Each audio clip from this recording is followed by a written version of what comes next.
Oh, hi, Dr. Irfan. Hello, good morning. How are you? Okay, can you hear me Yes, clearly on your yes, side? yes. Okay, that's good. I'm sorry, I have. Okay. How are Hey, you, Prof. hi. Cheng? Okay, not too bad. Do Yeah. you, do you have received your vaccine? Not yet, not Oh, yet. not yet.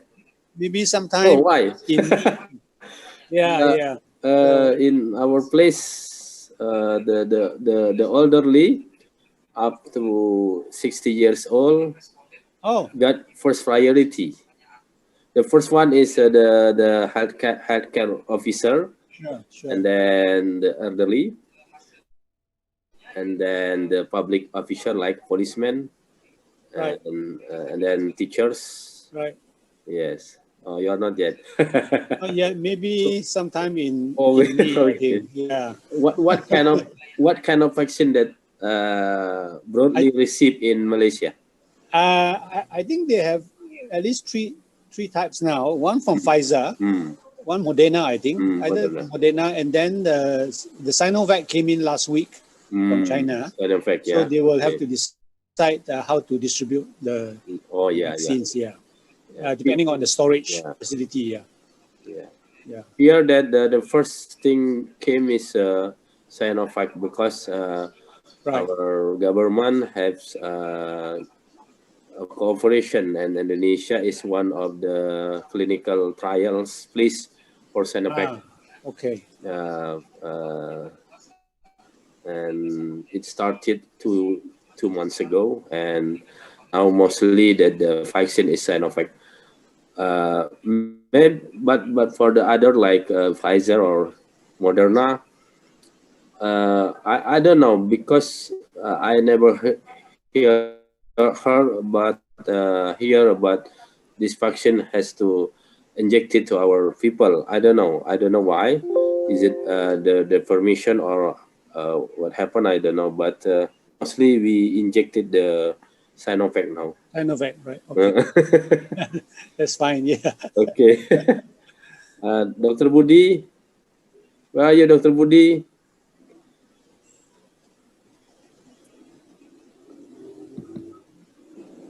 Hello, Dr. Hello. Budi. Okay. Can we start our lecture Yes. now? Just to yeah. Is Mr. Suito here? Just to Yes, Mr. Suwito. Mr. Suito. Suwito, Just have a Yeah, few. Where are you? yes, I'm I will in translate it virtual. because Suwito. Yeah, yeah. Okay. Okay. Yeah. So Please let me what to do. yeah. So the first thing is some students are involved as Mm-hmm. co-hosts, so they need to share screen. So Okay. if the setting uh, can be adjusted so that they can share screen because they will Okay. take part in my lecture. And Okay. then the other thing is that while they are sharing the screen, if they can also be seen, Okay. that means while the students are talking, Yeah. if you can also show their Okay. face, yeah, Okay. Yeah. this is so that Okay. the audience can see them Okay. talking. Yeah. Okay. Wito. Jadi kemarin kan sudah dikasih daftar nama mahasiswa dari Prof. Cheng. Yeah. Udah dikirim, terus mereka nanti di sela-sela Prof. Cheng kuliah, ngasih kuliah, nanti ada beberapa momen mereka diminta untuk presentasi apa yang sudah diminta Prof. Cheng. Nah, pada saat mereka presentasi, mereka akan share screen, dan tolong nanti tim mereka yang yang sedang share screen, sedang presentasi, itu ditampilkan juga, dipin juga Okay. bertiga ya. 3 of them ya. Oke. Yeah. Three of them. They're actually 4 groups. All So group ya, oke. every group has 3 students. Oke. So while they are talking, it would be nice to see their face. Yeah. Oke, jadi ada 4 grup toh ya. Nanti masing-masing grup ada 3 mahasiswa. Jadi kalau bisa ditampilin wajah mereka ya pada saat mereka presentasi. The list name is already given to Suwito. Okay. So I think Mr. Suwito already recognize Okay. the students. Okay. Thank you very much. Yeah. Okay. So Vito, for Yeah. your uh, uh, nice to know that Prof. Cheng, that I shared your lecture today to our groups, Indonesian physiology groups. Oh, okay. Yeah, so but they cannot join into Zoom.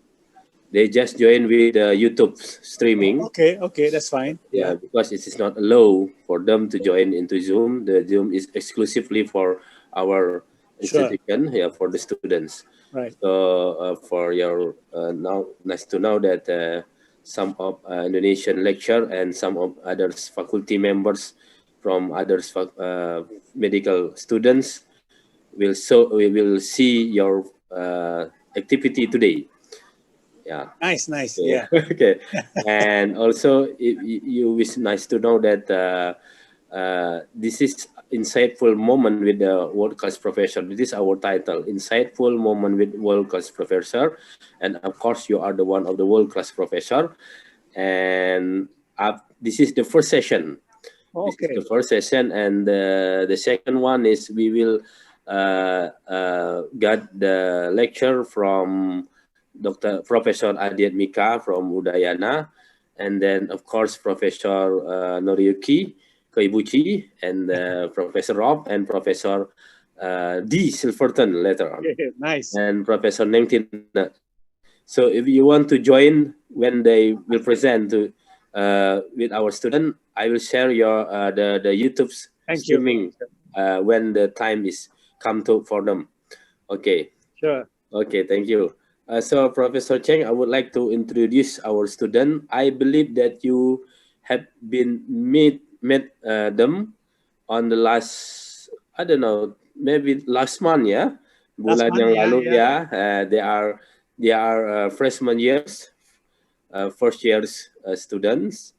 So they are very exciting. They were very exciting when you give them the presentation about the sodium, potassium. Yeah, you are remember, yeah, all the students, yeah. Okay, so now we are very grateful for Professor Cheng, who has a willingness to come here again via Zoom to sharing your knowledge, your information, your experience, your exciting comment, your exciting experience to our student. And of course, this moment will be seen by others lecturer from other faculty, and of course our lecture from our department, Professor Cheng, like yesterday. Okay, Professor Cheng, because of the time, I would like to giving you a big opportunity, a lot of opportunity. On the schedule, activity will be until 10:30. But I think if you need more time, yeah, you can do that maybe until 11. I think. Okay. Right. Okay. Thank you, Professor Cheng. Please take your time to lick the moment. Thank you. Thank you, Dr. Irfan. It's nice to be back here again in Palembang. So let me just share screen. I hope it works. Oh, okay, it works. Okay, let's just go to it. Oops. Sorry, I think there's a notification I need to switch off. How do I get out of this? Let me just minimize that. Okay. Oops, sorry.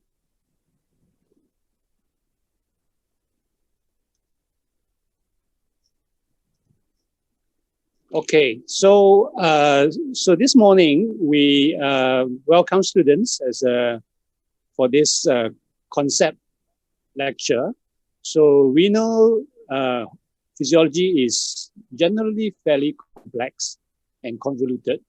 So this morning, within a short time, about an hour or maybe slightly more, we hope to highlight the big picture, or sometimes in English they call it the bird's eye view of the role of the kidney, especially in this key physiology principle of homeostasis.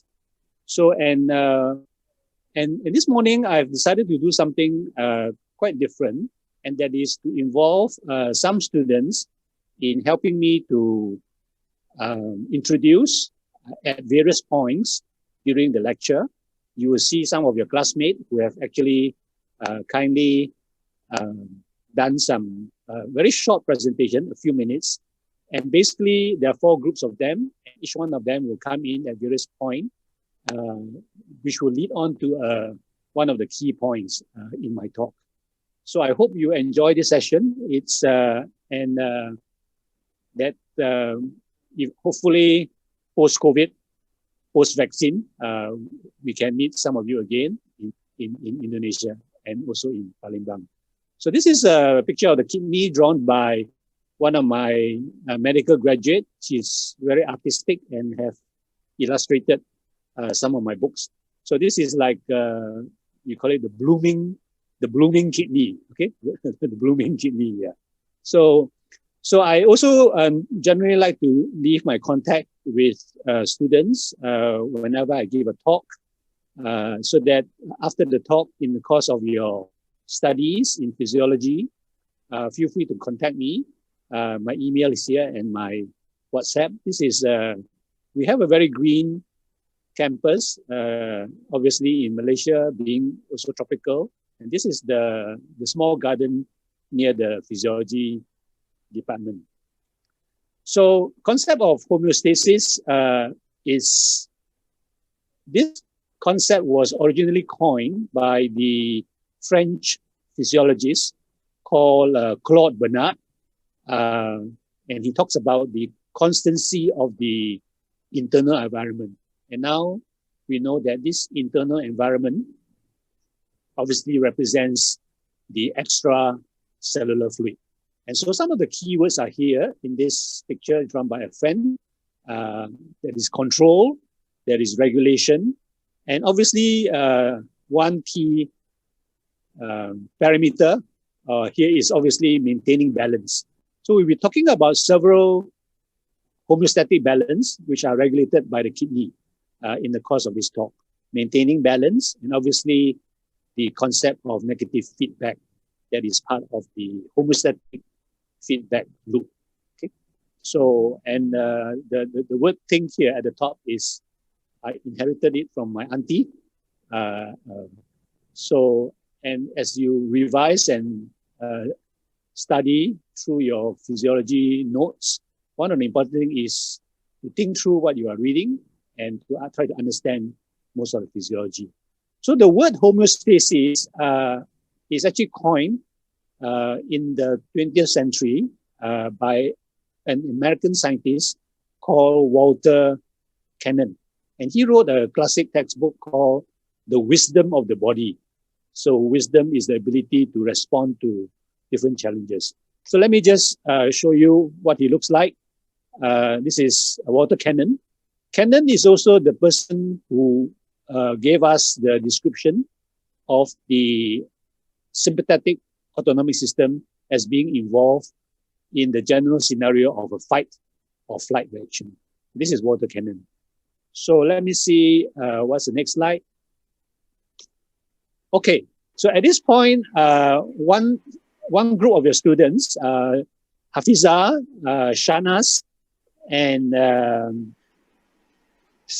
Safana will lead us into some introduction to homeostasis. Let me stop sharing screen, and then Hafiza and her friends will take over. Okay.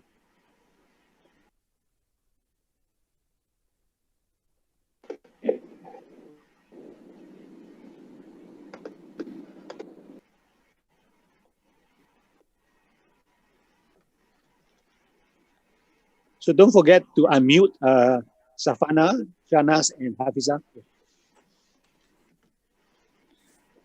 Okay, Prof.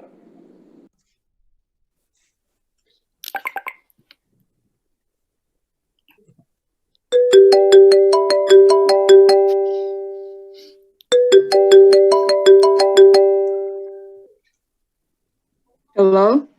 Hello? Hello? Guys, do you have exams tomorrow? Yes, we have. Really? What kind of topics? I think it's about the physiology of kidney. What? Renal physiology? Oh my god, I just find out now. Yeah, did you study already? I did a little bit. At first, I don't know that kidneys have a complex functions. Then I found out that kidneys are not merely excretory organs. It has many functions, like controlling pH and many more. Yeah, kidneys are also essential for our body's homeostasis and extracellular fluid. You know, right, that our body contains of 60% of water and a third of it is extracellular fluid. That means that extracellular fluid is really important for our body's homeostasis. The kidney will maintain the excretion of electrolyte and water, and also it maintains our blood pressure. Yeah, right. I just remember that. And also, kidney has function to control, regulate, and maintain a variety of parameters in the extracellular fluid. Kidney has role to regulate blood pressure and amount of red blood cell. Human body maintains salt and water balance, or we can say that as a fluid and electrolyte balance. The homeostatic control mechanism for fluid parameters such as fluid volume, osmolarity, and the concentration of ions and pH. Guys, I think we should meet. Yes, I think so. Let's meet in the cafe. Okay, see you guys there. Okay, See you. Bye. Bye. Thank you. Thank you, Hafiza, Safana, and Shanas for that nice presentation. So here are your classmates. It was very nice to meet with them the last week in order to organize this. Thank you very much. Yeah. Okay, let me continue where I left off. So this is, okay, let me, oops.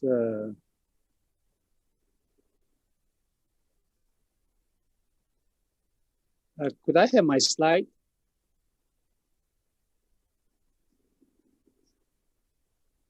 I can't see my slide.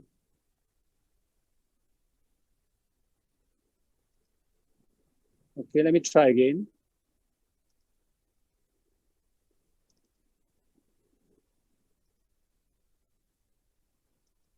Okay.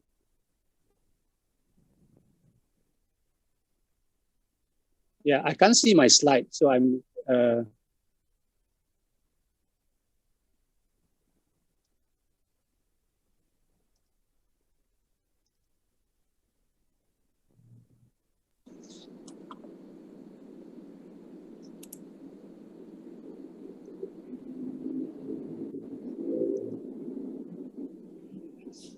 oh, sorry. Okay, right. Okay, so as the students have mentioned, so the big concept is that the kidneys are not just excretory organs, and that it is involved in several homeostasis. So one is osmoregulation, and the other one is the control of the volume of the ECF.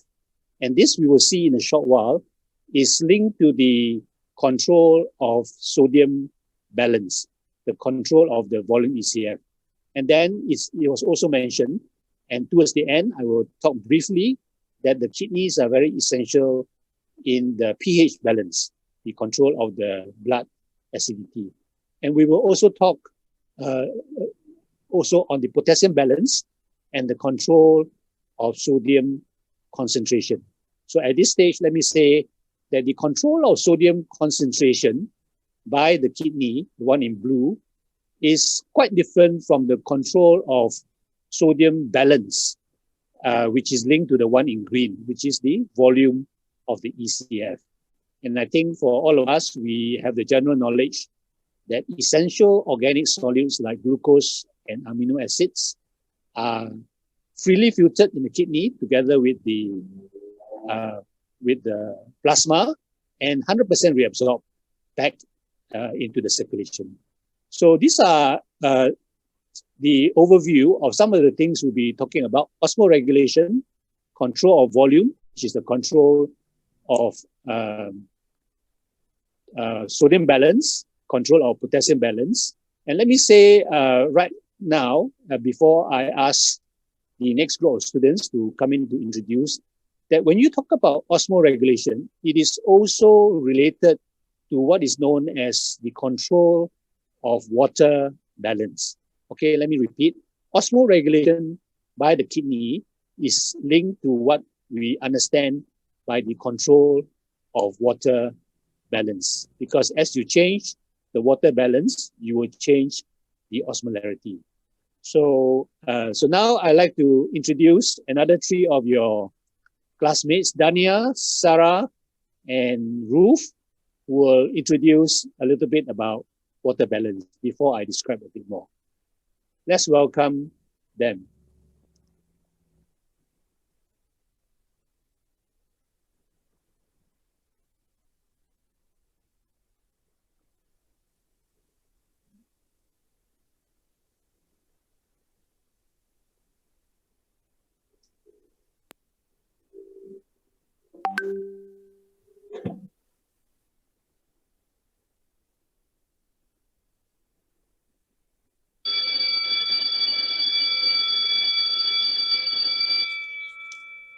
It's finally the break time. I'm already tired from the previous class. My God, finally. Let's order some food. Before that, I have some quizzes for you. That's cool, Sarah. Tell us about the quiz. Sure, come on, Sarah, tell us about it. So, what is the organ that is essential in water balance? The clue is a red bean-shaped organ. An organ with a red bean shape. I think maybe the spleen. No, I guess Gaster. No, the answer is it's kidneys. Kidneys are essential in water balance. Oh, wait, why the answer is kidneys? What do you mean? Guys, before you explain us about the kidneys and water balance, can you tell us first about the water balance, Sarah? Okay, so the definition of water balance is the ratio between the water assimilated into the body and that lost from the body. Also, is the condition of the body when this ratio approximates equilibrium. Ah, I see. But so what is the relation between water balance and the kidneys? I think we can make it simple. Can you just give an example about the relation, Sarah? For example, when you are dehydrated or in negative water balance, the kidneys will reabsorb more water. I get it. So this means that when you are overhydrated or in a positive water balance, the kidneys will excrete a larger volume of urine. So I assume that water balance controlled by the kidneys are related to the kidneys' role in osmoregulation. Is that true? Yes. So, do you know what will happen if there is dysfunction of the kidneys? I guess, based on your explanation, when your kidneys fails, waste and extra food can build up in your blood and that will make you feel sick, I think. And if the kidneys stop working, our body will lose its role to keep the homeostasis. Yes, so we have to keep our kidneys healthy. And we have to keep track of our food and drink enough in order to save our kidney.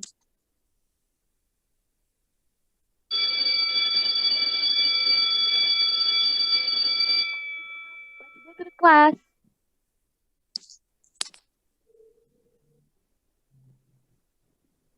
Okay, thank you, Ruth, Sarah, and Putri for that introduction to my second point. And so the second point is, let me just move down.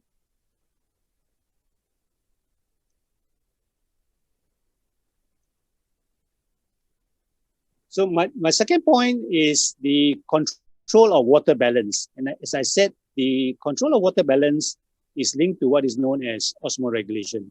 So before that, let's look at the first step of urine formation. And this is called the glomerular filtration rate because this occurs at the glomerular capillary. Now, the values that is mentioned in all textbook is about in the standard 70 kilogram male adult, the standard physiological reference point is about 125 ml per minute.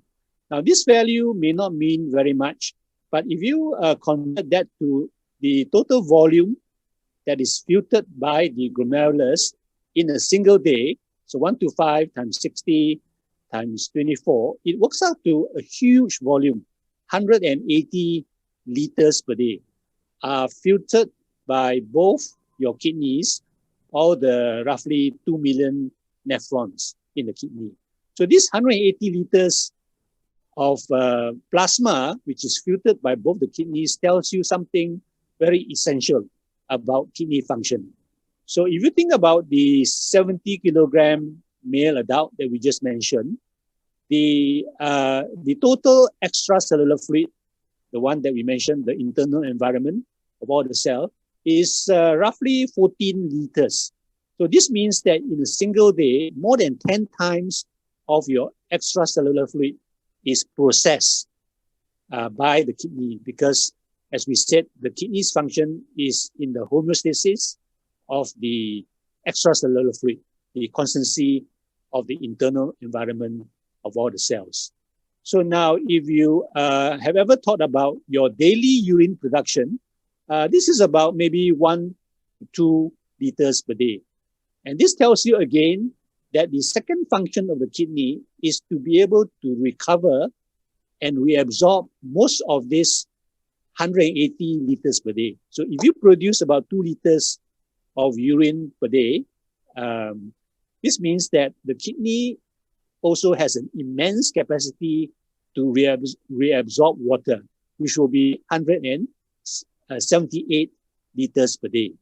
So this, so the percentage of your urine output in the kidney is actually very small, okay, 2 liters per day. So depending on your water balance, as the students described, if you are in positive water balance, the amount of urine produced will obviously be more.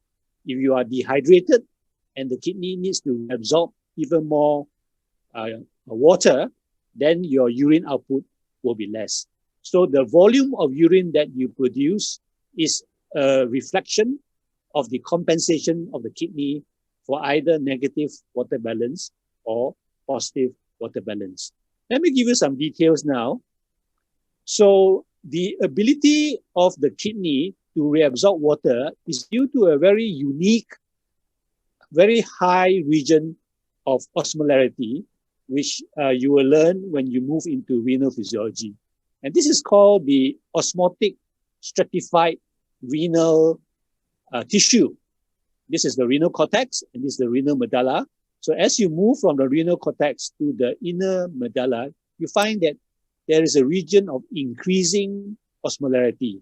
And this obviously presents a prepared osmotic gradient, so that in the cases of negative water balance, your kidney is able to reabsorb more water. So this is very unique. Most other tissues, in fact, maybe all other tissues in the body, the osmolarity is just the same as in ECF, which is 300.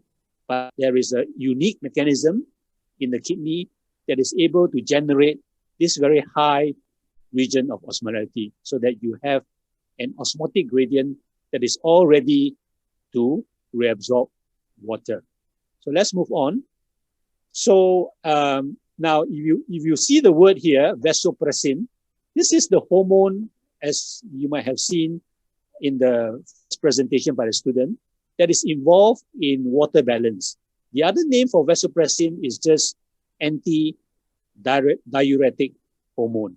So the function of the anti-diuretic hormone is obviously to prevent loss of excess water in your urine volume. Okay, so if you are in negative water balance, there will be increased secretion of vasopressin or ADH. And so vasopressin will then make one part of your kidney, the collecting duct, permeable to water. But in addition to vasopressin action, you also need to have that osmotic gradient, which is what we said earlier, the osmotic stratification of the hyperosmolarity in the renal medulla. So this example here is obviously the opposite situation where you have positive water balance. Excess water has been consumed, and so and as I said, osmoregulation is linked to water balance. So a positive water balance shown here would be a reduction in the body fluid osmolarity. And so the osmoreceptors will sense the drop in the osmolarity as a result of the positive water balance. And this obviously reverses the effect in reducing the secretion of ADH or vasopressin. And so the tubular permeability at the collecting duct is no longer permeable. So although you have that osmotic gradient, you cannot reabsorb water and more water is excreted. So this will be what is known as diuresis, okay, because more water is excreted. Now, the other, just to add on some extra information, the other stimulus that affects ADH secretion is actually the volume of your blood. If you are in negative water balance, it means your ECF volume is reduced. And since blood volume is part of ECF volume, you will also be hypovolemic.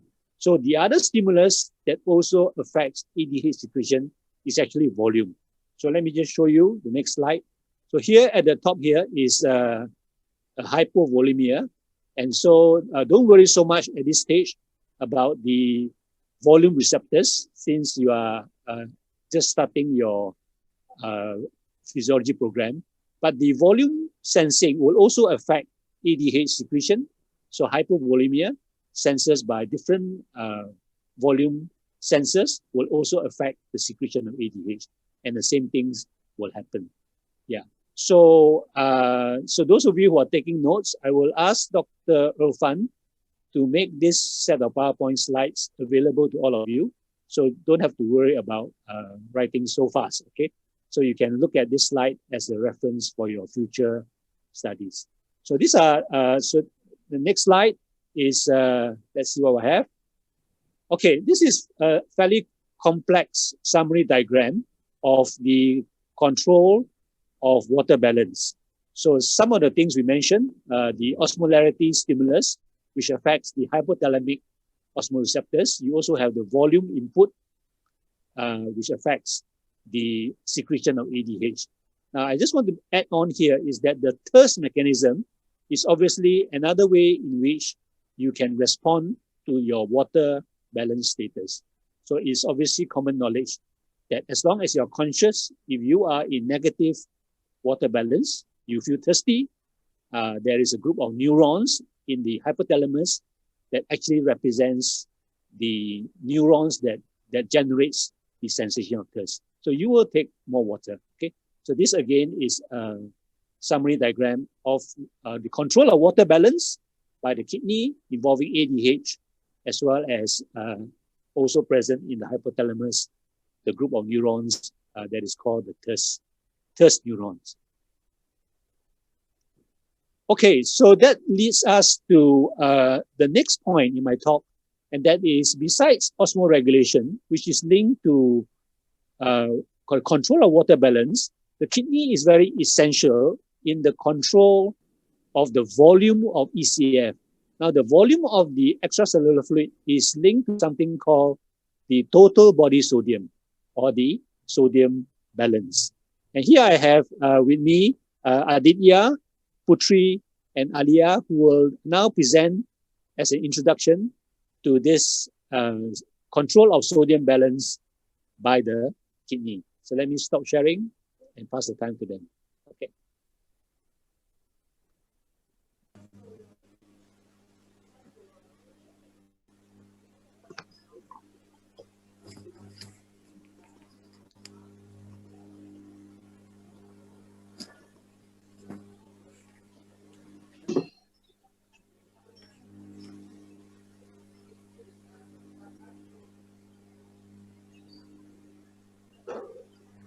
Hi Put, do you know where is Ali? We are going to study, but she hasn't come yet. Yeah, let's wait for 2 more minutes. If Alia hasn't come yet, you can start to study first. Hey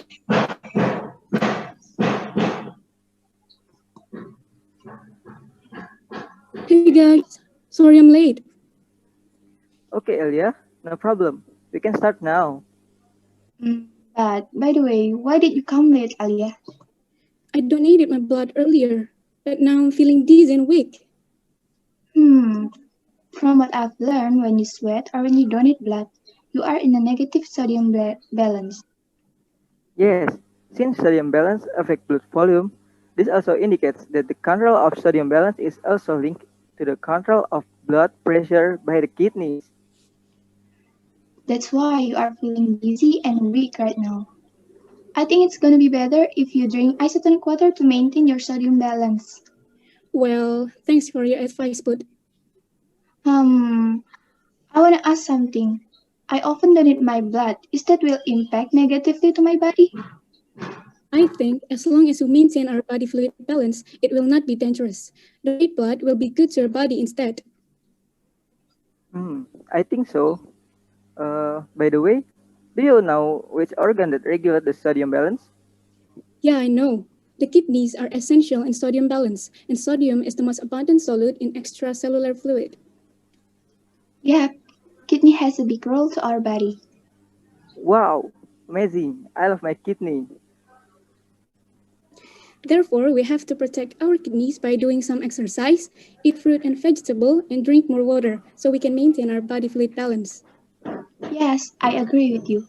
So, can we start to study now? Oh my god, we are too interested to discuss about sodium until I forget about it. Okay, let's start. Okay.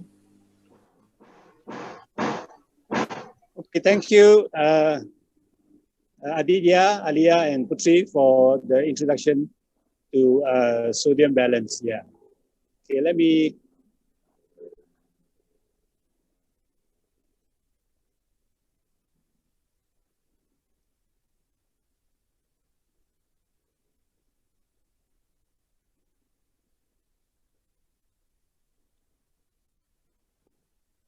Okay, let's explain this. Okay, so I just want to introduce here that the kidneys are involved in the sodium physiology in two ways. One is the control of sodium concentration. Okay, so and the other one is the control of sodium balance. They are actually two different things.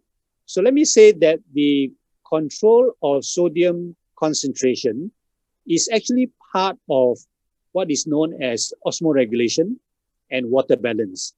And the reason is because as you enter into positive water balance, your osmolarity obviously changes.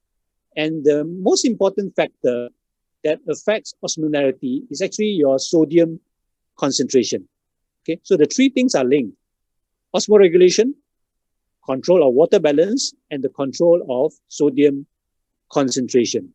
Okay, so but the control of total body sodium is a separate mechanism that involves volume control. Let me illustrate that in a short while.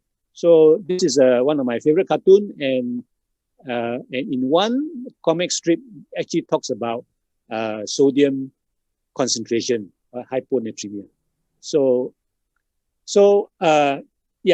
remember this diagram.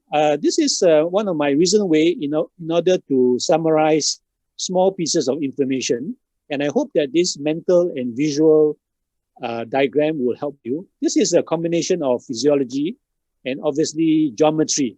So I call this a phi geometric diagram. So in this triangle, osmoregulation, OSM, is linked to water balance and also linked to sodium concentration control. So the three are related. So let me give you an example. If you are in negative water balance, your osmolarity obviously increases. And since sodium concentration is the main determinant of your osmolarity, you are also transiently hypernatremic. Okay, so remember that all these three actually refers to the same kind of events happening in the body.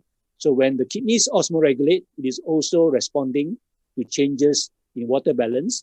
and responding to sodium concentration changes in the ECF. So I put these three together. It's like your coffee 3-in-1.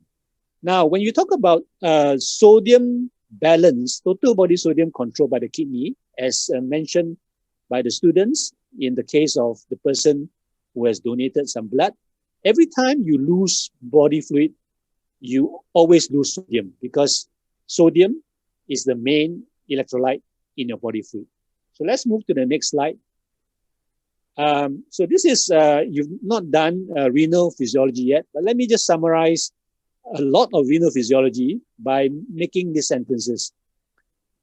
Making this sentence. Okay, changes in ECF volume, which is obviously linked to total body sodium balance, is compensated, always compensated by changes in urinary sodium excretion. Okay, so what this means is that since sodium balance is linked to ECF volume, if you want to recover volume, as in the case of the person or the student who has donated blood, you have to reduce the sodium excretion. So when you have hypovolemia, you always excrete less sodium because you want to recover sodium, and since total body sodium will eventually restore your blood volume or your ECF volume. So in the kidney, there are this F is for filtered, R is for reabsorbed. So the renal events that relates to sodium physiology is that the amount of sodium that you excrete in the kidney is dependent on how much you filter and how much you reabsorb or you recycle and recover back to the circulation. And so this means that in any situation where you need to reduce sodium excretion in response to negative sodium balance, you always have a reduction, the filtered, and an increase in the sodium reabsorption. Okay, so this is a general formula, which I hope it will be useful as you think of this main tagline in the renal control of sodium balance. Now, the next slide is a bit complicated because it shows you, let me see what I have. Okay, yeah, this just shows you what happens at one part of the kidney, which is involved in the hormonal control of reabsorption of sodium. So if you are in negative sodium balance and the kidney needs to reabsorb sodium, this is what happens in the collecting duct. Okay, so you have this epithelial cell. On the right side is your blood capillary. On the left side is the lumen, the tubular fluid. So when you have reabsorption of sodium and more reabsorption of sodium in response to negative sodium balance, the first step is the movement of sodium down this channel here, okay, sodium channel, and then into the epithelial cell. And the second step in the kidney, the collecting duct, is that there is a pump that you all know very well, and this pump pumps sodium out. So first step, second step. So this completes what is known as the transcellular across the epithelial cell reabsorption of sodium. And this increased reabsorption of sodium that is stimulated when you are in negative sodium balance is affected by a key hormone from your adrenal cortex, and that is the hormone aldosterone, which will be mentioned a little bit more when we look at potassium balance. So this pathway is stimulated by aldosterone, both increase in sodium channel and increase in sodium potassium ATPase, so that you get increased reabsorption. Now, the next slide increases slightly the complexity. For those of you who have not yet learned renal physiology, is that the aldosterone actually comes from a series of chemical reaction that is produced in the blood when you are in negative sodium balance. So let me just show it to you, and you may not understand everything. That's not a problem. Use this as a reference. Oops, sorry, this is just okay. So here it talks about how aldosterone. Look at the bottom first. Aldosterone is the one that increases sodium reabsorption in negative sodium balance. Now, as you go backwards, you find that the source of aldosterone is actually this hormone called renin. Okay, and renin is produced by the kidney. So this shows you is that whenever you have a drop in the volume, as in the case of a student who donated blood, you are in negative sodium balance. And there are three pathways. We won't go into detail today. There are three pathways that will lead to this common important increase in renin secretion. Okay, and that renin will eventually produce your aldosterone, which will then stimulate sodium reabsorption. So the kidney is able to increase or decrease sodium excretion based on your sodium status, your sodium balance. If you are in negative sodium balance, the kidney will excrete less sodium. If you are in positive sodium balance, the kidney will excrete more sodium. So every time you go to the washroom, as the first group of students say, the kidney is not just excreting urine as an excretory product. It is performing homeostatic work by varying the amount of sodium that you excrete in the urine. So every time you go to the toilet now, remember you are performing homeostatic work, homeostatic physiology.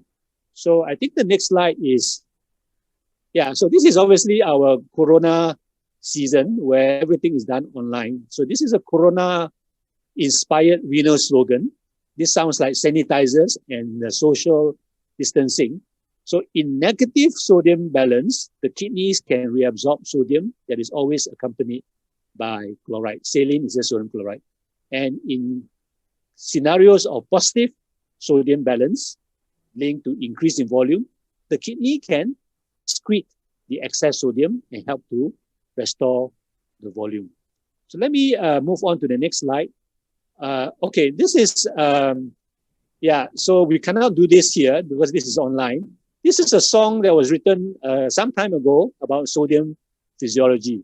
This song, I think some of my colleagues here may know, is a common song that is popular in Indonesia as well as in Malaysia.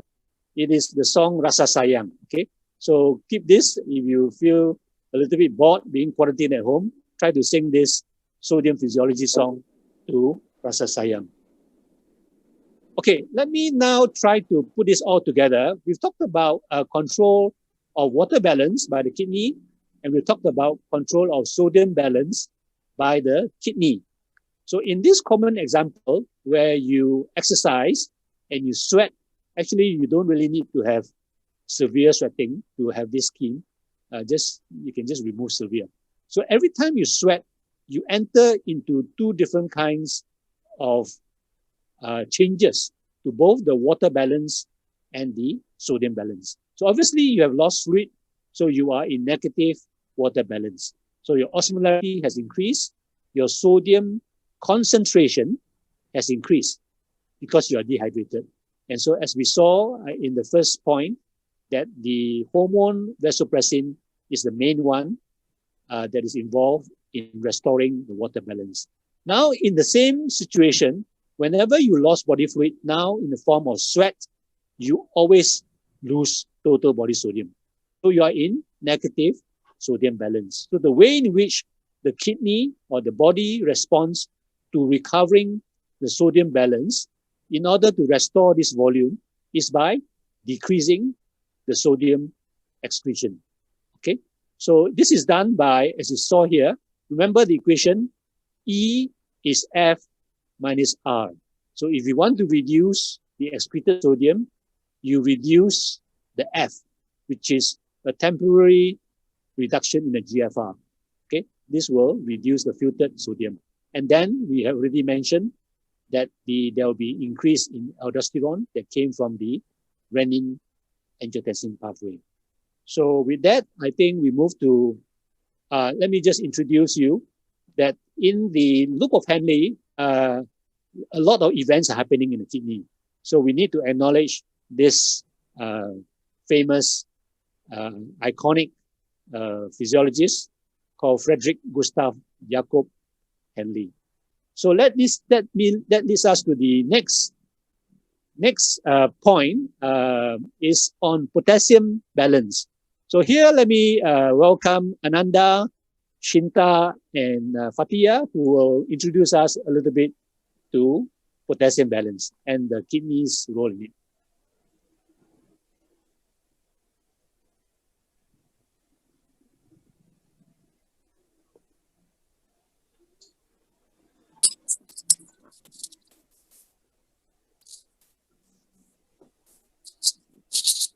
Hello guys, do you remember who is he? Of course, he is Popeye, right? And he really likes spinach. Yes, why does Popeye have big muscles? Popeye has a big muscles because he likes to eat spinach and there is a high concentration of potassium in the spinach. And what is the function of potassium? Potassium concentration in extracellular fluid affects the nerve and muscles. But the concentration must be balanced, so we have kidneys that regulate the balance of potassium in our body. Other function of kidney is that the kidneys need to secrete and excrete the excess potassium we consume in our diet daily. As an example, after Popeye eats spinach, the concentration of potassium in extracellular fluid will increase to dangerous level if the potassium isn't transferred quickly to the cell. What are examples of food that contain potassium? Potassium is found in a wide variety of plant and animal foods in beverages such as spinach, milk, potatoes, and fruits. And how does kidneys adjust to the varying dietary intake of potassium? To adjust for varying dietary intake of potassium and to maintain a stable level of potassium in body fluid, principal cells that found in the late distal convoluted tubule and collecting duct secrete a variable amount of potassium. I remember that. And do you know, guys, the key hormone that acts in the kidneys to secrete potassium is the hormone aldosterone.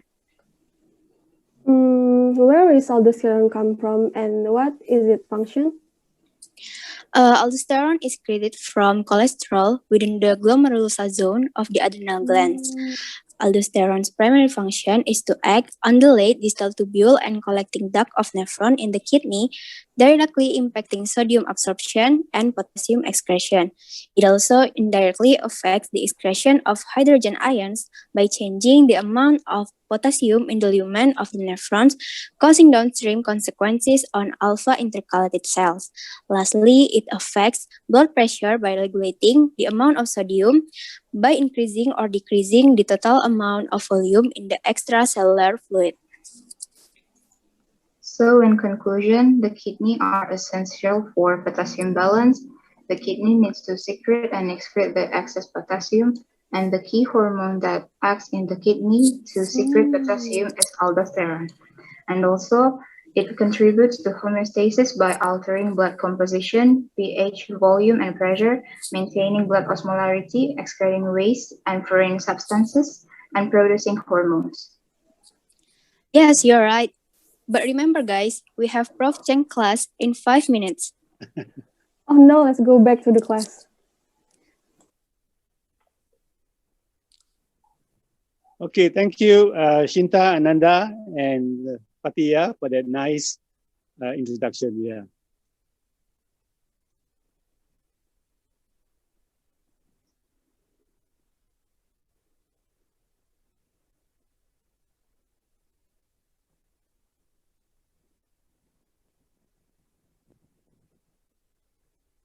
Okay, trying to control the slide. Not yet.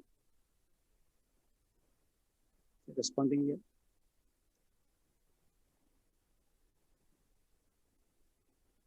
Okay.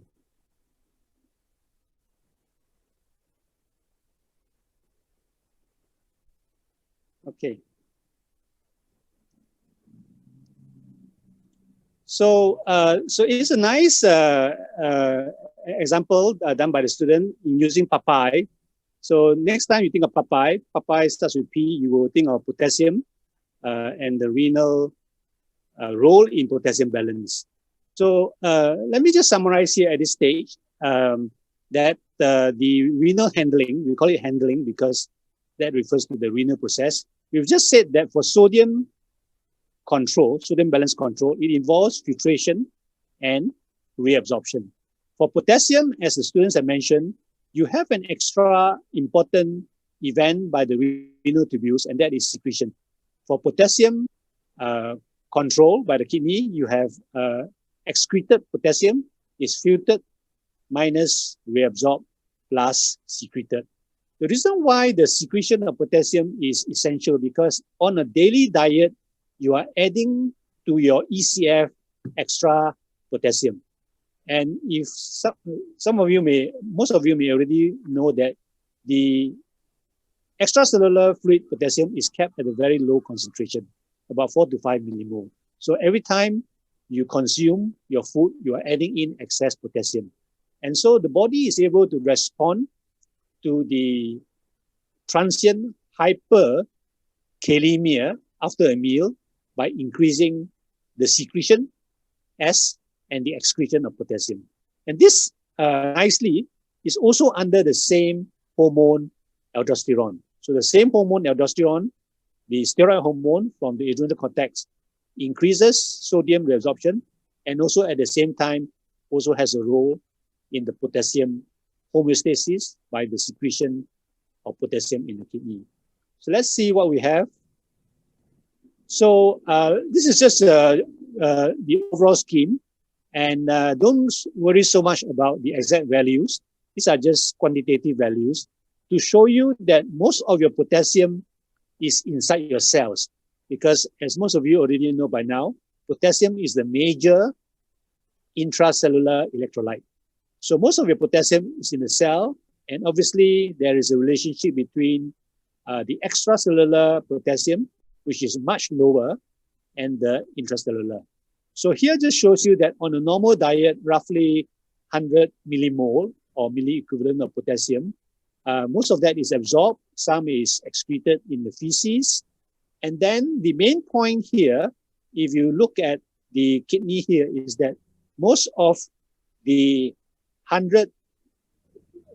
your potassium, which is reabsorbed by the kidney, is then eventually excreted, secreted, and excreted in the urine. Okay, and this is obviously by one of the major hormones, and this is aldosterone. Okay, so don't worry so much about the other hormones, since we are not talking in detail about potassium homeostasis. But the main point here for today is that aldosterone is the main hormone secreted by the adrenal cortex that responds to changes in the extracellular fluid potassium, and it always increases potassium secretion. So the next flow diagram illustrates this. So here you are, if you have increased potassium intake, this is then sensed by the adrenal cortex. There are actually potassium sensors in the adrenal cortex, which is obviously part of the cells that will secrete aldosterone. Aldosterone then increases in the circulation. It acts on receptors in the collecting duct and produces the potassium secretion and excretion. And that is why you can enjoy a meal without suffering from consequences of hyperkalemia. We just mentioned that the concentration of ECF potassium is kept very low. And from your basic physiology lecture, and also the students also mentioned in relation to Popeye's muscle, that the concentration, the transmembrane concentration of potassium determines the resting membrane potential. And so the excitability of tissues like the nerve and the muscles. And obviously in the cardiac muscle, changes in potassium is very critical. High potassium in the extracellular fluid can actually eventually, if it's not treated, stop the heart from beating. So the control of potassium concentration at 4 to 5 millimole is a very crucial role of the kidney in maintaining normal ECF potassium. So I took this picture. Yeah, so this is a restaurant in my hometown, and it says there, very okay restaurant. So this reminds me of the K here, reminds me of potassium, that every time you eat, all you can eat buffet or whatever, there is no problem. with suffering from hyperkalemia because of the important role of the kidney and the hormone aldosterone in secreting and excreting potassium. Now, if you have heard correctly, and this will be my last point, and related to the control of the pH balance in the body by the kidney. And the student mentioned also in the last group that there is some relationship between pH balance and potassium concentration. You do more of that in your clinical years when you do laboratory medicine. But let me just move on to the last two slides, I think, on the importance of the kidney in controlling pH balance. So this is the overall scheme. Let me just summarize the main points.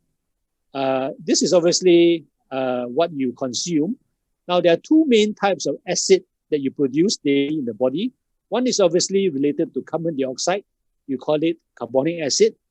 And that is removed by the lungs. Okay, so the lungs are involved also in pH balance. Now, the second group of acid added to the body is obviously what is known as non-carbonic acid.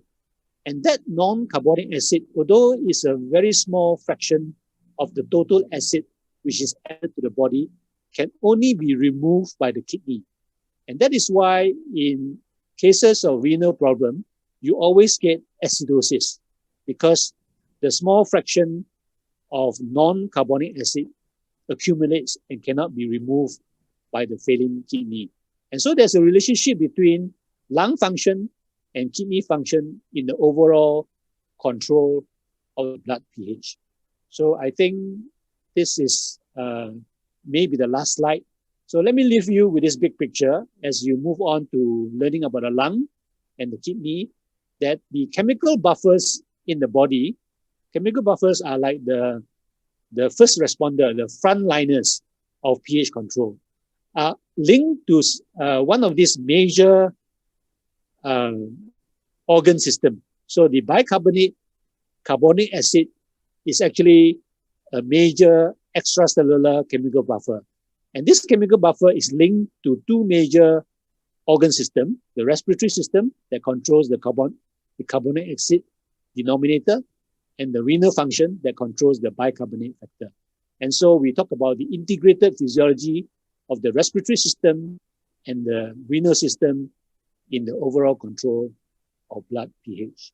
So let me finish off we are talking about the concept of homeostasis and the important role of the kidney in regulating water balance, sodium balance, potassium balance, pH balance, okay, and also calcium balance, which we have not talked about today.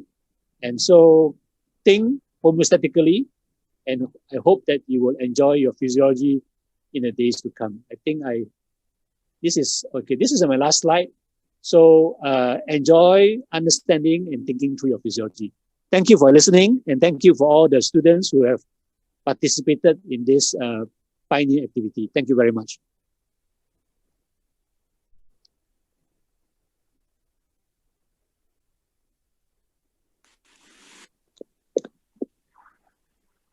Oh, let me stop sharing.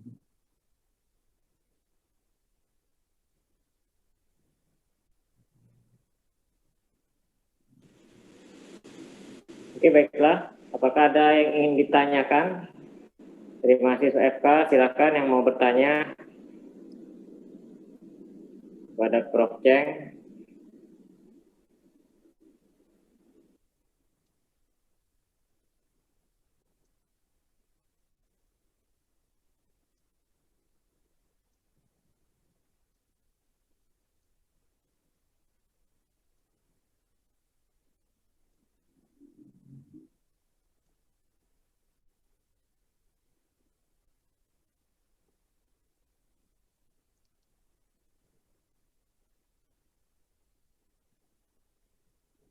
Yeah, I was told by the students that they are Harry Potter fans among the students. So one of the group of students is called Gavin Claw. Yeah, I see a lot of Gavin Claw there.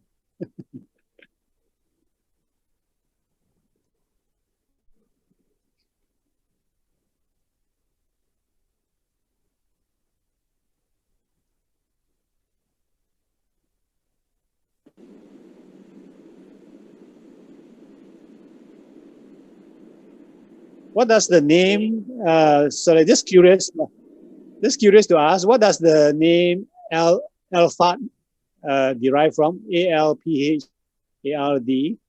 Maybe some students can tell me. Those who are from alpha, ALPHARD. What is the origin of that name?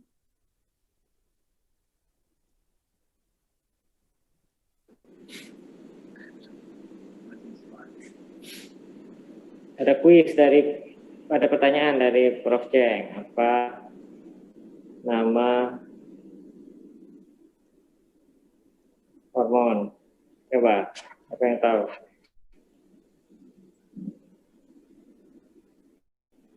Nobody wants to speak for alpha. Sorry, Prof. Cheng, can you repeat the question? No, it's just that a lot of the background has alpha. I just wondered what would derive from. So maybe a representative from alpha, you must be proud of alpha. So you must tell us something about it. Yeah. Nobody is proud of alpha in your group. From Alpha Reliable Doctor, Doc. Sorry? Alpha Reliable Doctor. Oh, okay. Alpha Reliable Doctor. Fantastic. Prof. Oh, that's very nice. Yeah, thank you, Yolanda. Alpha Reliable Doctor. Fantastic. Great.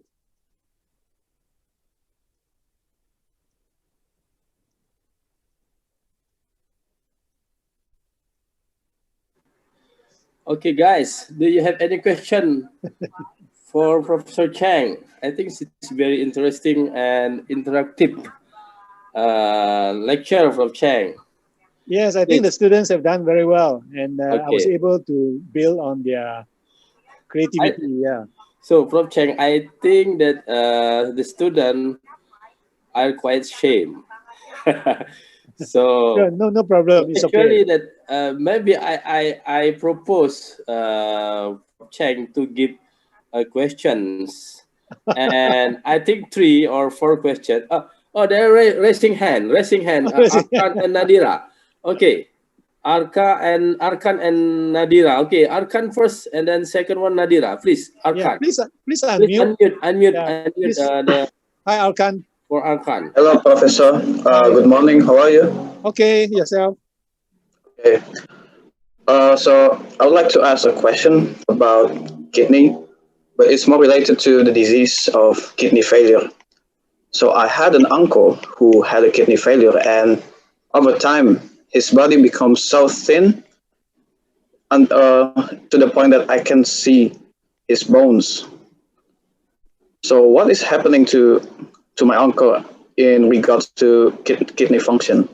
Thank you, sir. Yeah, I think probably because of the inability to excrete the metabolic waste, the person enters into what is known as uremia, and so that uremia obviously makes him feel sick and loss of appetite. So he's probably not eating. That's why he's losing weight. Yeah. Well, thank you very much for the clear answer, Professor. Sure, Alkan, yeah. Nadira, please give your questions, and after that, Akil. Hi, Nadira. Where are Hi, you? Professor. Where are you? I'm fine, thank you. Yeah. My name is Nadira, and I would like to ask a question. So, if we don't even consume water at all for several days, can our kidney still able to produce urine properly? And does it affect the blood circulation? Thank you, Professor.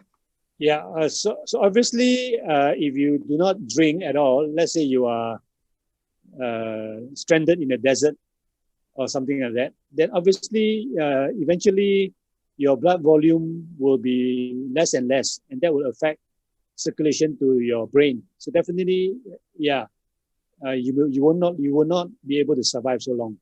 Yeah. So in fact, water, they say that you can survive longer without food than without water. Yeah, without food, the body will just break down, catabolize your protein to supply the energy. But without water, your ECF volume and blood volume will become too low to maintain sufficient blood flow to the essential organs. Yeah. So that is more critical. Yeah. Okay, thank you so much for the answer, Professor. Thank you, Nadira. Okay, the third one is Akil. Please, Akil, give your questions to Professor Cheng. Thank you, Mr. Ifanuddin. Professor Cheng, I want to ask a question. It's not one question. I have two questions for you. Okay. Related to representation. In homeostasis condition, how is the smell of the urine should be? Because for me myself, when I'm urinated, sometimes it smells different. Oh, I think the smell of the urine depends on your diet. So I think it varies from person to person. Yeah, it depends on because some of the food that you take in has got chemicals that might be filtered easily into the urine, and if that chemical has a smell, then you will change the smell of the urine. Yeah. Okay, thank you, Professor Cheng. Maybe you have two questions. Yeah, you have another question. The second one. Yeah, it's not really related to the presentation, but as a professor yourself, maybe can you give me an advice as a student how to learn psychology in the right way or the easiest way? Yeah. Okay. Yeah. I wish I have a formula for you. I'm obviously much older than you, so it's just that as you proceed along your journey ahead, you have many years ahead to build your physiology foundation. So take your time, enjoy your physiology, and yeah, it takes time. There's no secret formula. Yeah. Thank you for the ingredient. Just study, Prof. Cheng. That's right. We are at an age where we get priority for the vaccine, so we are much older than you. Yes, yes. I think it's the positive of physiology is we don't have to learn we have to spell the name or anything. Yeah. But important is the logical thinking. Yeah. Process, yeah. The process, you have to learn that. You have to understand. Right. Not meaning that you have to know word by one the word, but the logical behind of that. I think this is the positive of physiology. Okay. Okay. Thank you, Professor Cheng and Dr. Irfan. Okay, good one. Thank you. Right. Professor Cheng, that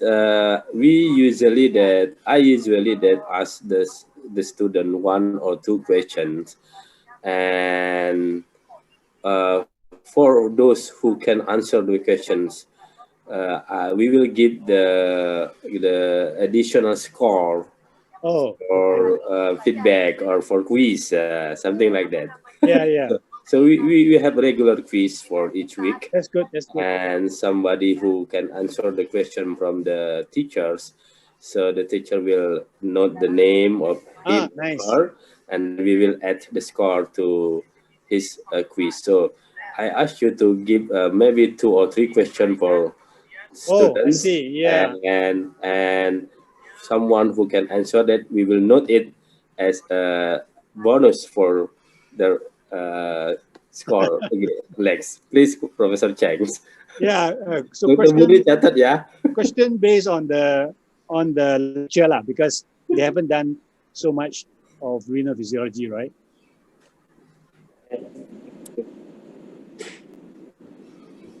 Yeah, I have to think about what I said to ask the question. Okay, the first question, anyone can unmute. Where is aldosterone synthesized? Yes, where is aldosterone synthesized? Anyone? Okay, I saw Yosafat.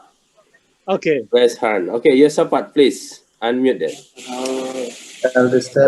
Okay, thank you, Professor. I think the aldosterone is synthesized in with adrenal cortex on glomerular zone. Okay, so you know the details. All right, that's fine. Okay. That's correct. Yeah. Thank you. Okay, yes, Okay. you know it's your name. Okay, second one, Professor Cheng. Okay, second one. Okay, is which part of the nephron does aldosterone act on? Which part of the nephron? Okay. Which part of the nephron? Okay. It's very easy. Yes. Which part of the nephron? Okay, come on.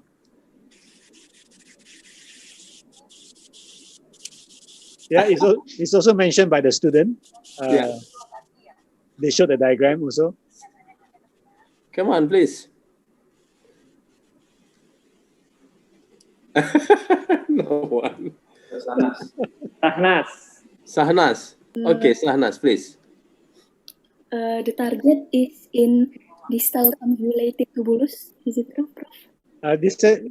Distal Convoluted tubulus. distal convoluted tubule is not the exact site. Okay. So, Justian, just up already. Justian, okay, Justian. Okay, thank you, Doctor and Professor. I think it's on the collectivus duct, isn't it, Professor? Yes, correct. Collecting duct. Yeah, that's correct. Thank you.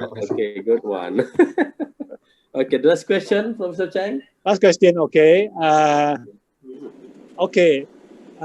State the action of aldosterone on the two cations. State the action of aldosterone on the two cations. Okay. Yes. Please raise your hand. Okay. Two action of aldosterone on the two cations. Okay, two cation.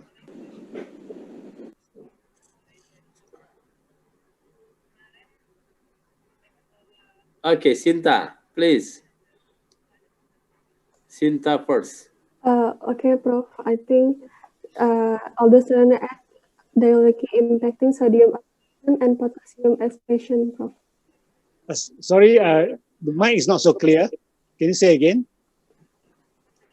Aldosterone directly impact to sodium absorption and potassium excretion. Yeah, that's correct. Yeah. So it increases sodium absorption and potassium secretion. Yeah. So this is part of their presentation. So you should know it very well. Thank you, Shinta. Yeah.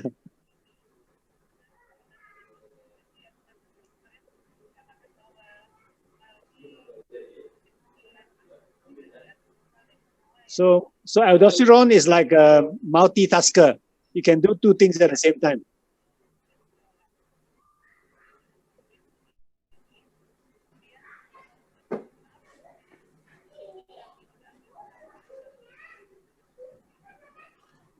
Okay.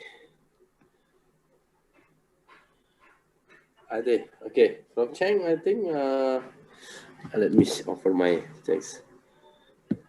So I think in 10 o'clock, Prof Cheng, unfortunately that we have the student must to join for another lecture from Dr. Budi, and they will be separated into three classes. Yes, in parallel class at 10 o'clock.